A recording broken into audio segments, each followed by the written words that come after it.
মানে মুখ্যমন্ত্ৰী হিমন্ত বিশ্ব শৰ্মাই যে কৈ আছে যে জয়ন্ত মল্ল বৰুৱাই গুজৰাটৰ পৰা যি গিৰ গাই আনিছিলে সেই যিবিলাক গিৰ গাই অৱস্থা খুব বেছি বেয়া আছিলে,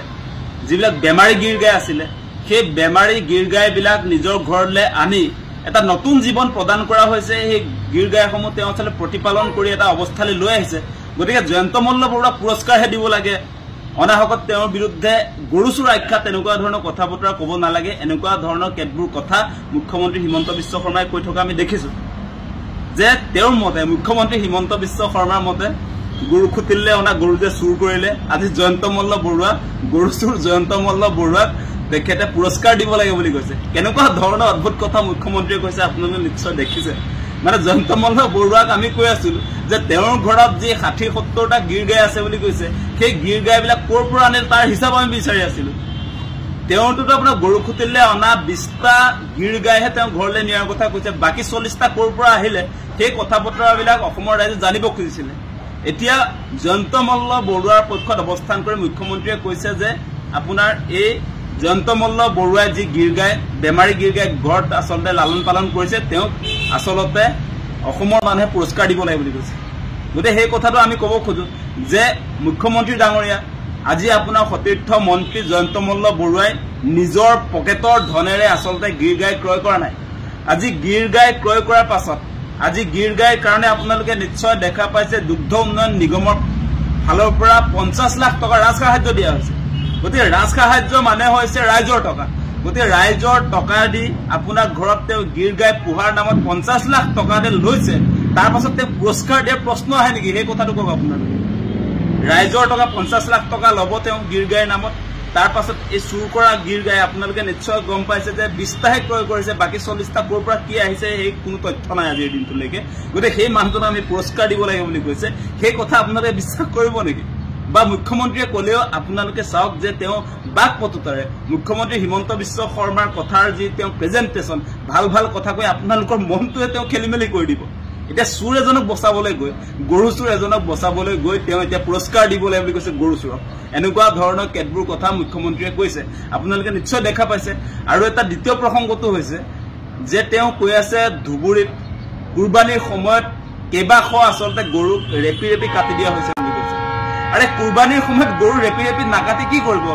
আজি সংখ্যালঘু মানুহবিলাকক আচলতে গৰু খাব নে তেওঁলোকে কি খাব, তেওঁলোকৰ এইটো নিজৰ অধিকাৰ আছে। আজি ভাৰতৰ সংবিধানে সংখ্যালঘু ধৰ্মীয় সংখ্যালঘুৰ লোকসকলক গৰু খাব নালাগে বুলিতো কোনোবা চেপ্টাৰটো লিখি থোৱা নাই, কোনোবা অনুচ্ছেদত আছে নেকি, কোনোবা আইনত আছে নেকি যে গৰু খাব নোৱাৰিব ধৰ্মীয় সংখ্যালঘুৰ মানুহে? কেৱল ধৰ্মীয় সংখ্যালঘু বাদে আজি ইছলাম ধৰ্ম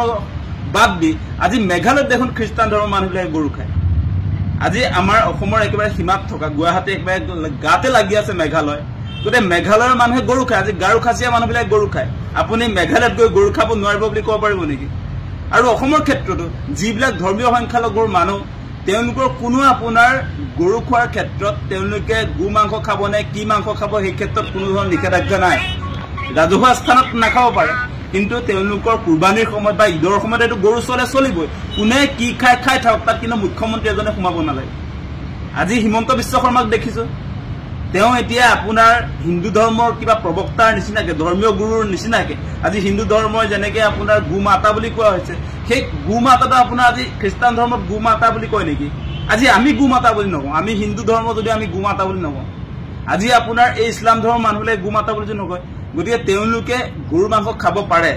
সেইকাৰণে তেওঁলোকে খাইছে। আমি গাহৰি মাংস খাব পাৰোঁ, গতিকে আমি গাহৰি খাইছোঁ। তাত মুখ্যমন্ত্ৰী এজনে কেতিয়াও লাগি থকা উচিত নহয়। ভাৰতৰ সংবিধানৰ নামত শপত খাই পেলাই আজি মুখ্যমন্ত্ৰী হিমন্ত বিশ্ব শৰ্মাই কেৱল হিন্দু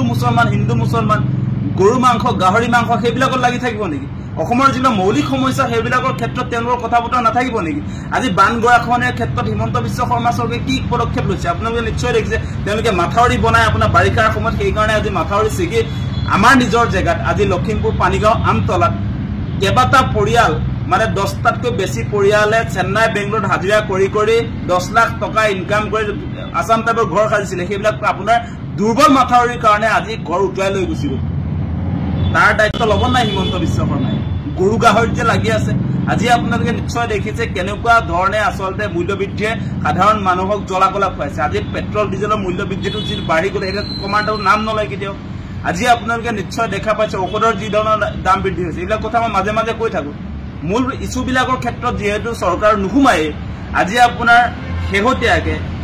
আপোনাৰ 784 বিধ ঔষধ অত্যাৱশ্যক ঔষধৰ দাম বৃদ্ধি হৈ গৈছে আজি পেৰাচিটামলৰ পৰা আদি কৰি পেইন কিলাৰ যিবিলাক প্ৰয়োজনীয় আপোনাৰ মেডিকেলৰ ঔষধ সেইবিলাক আপুনি এতিয়া ক্ৰয় কৰিব নোৱাৰে আৰু হিমন্ত বিশ্ব শৰ্মাই প্ৰতিষ্ঠা কৰা সেই মেডিকেল কলেজবিলাকত আপোনাৰ ফ্ৰীকে ঔষধৰ যোগান নধৰে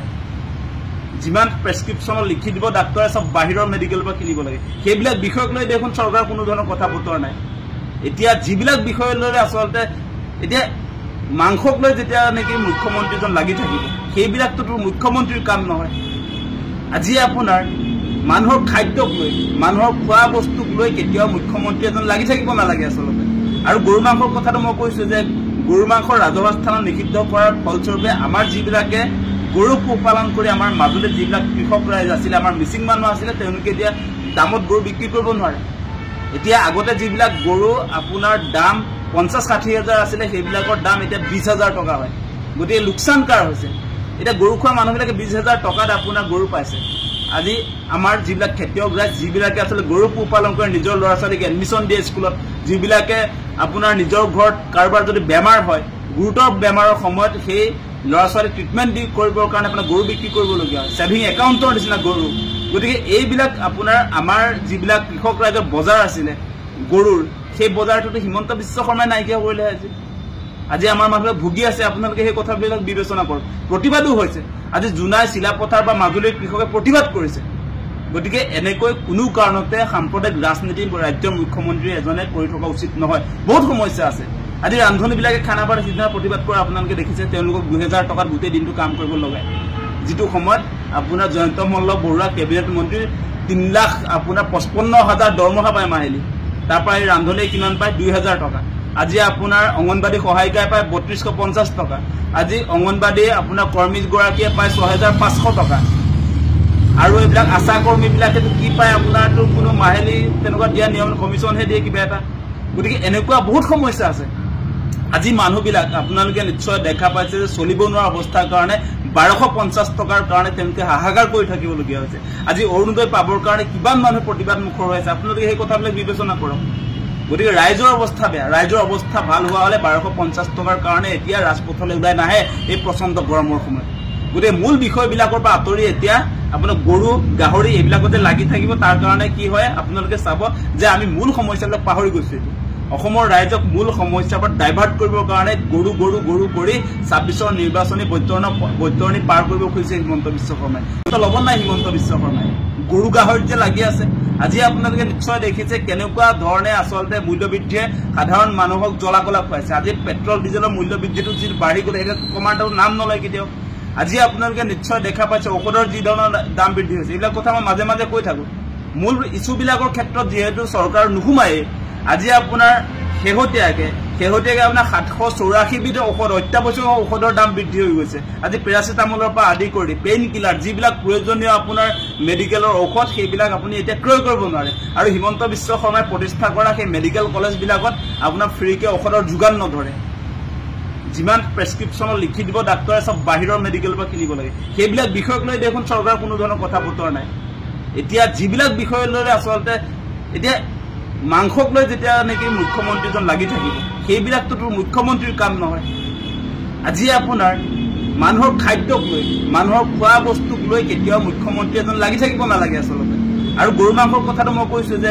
গৰু মাংসৰ ৰাজহুৱা স্থানত নিষিদ্ধ কৰাৰ ফলস্বৰূপে আমাৰ যিবিলাকে গৰু পোহপালন কৰি আমাৰ মাজুলীত যিবিলাক কৃষক ৰাইজ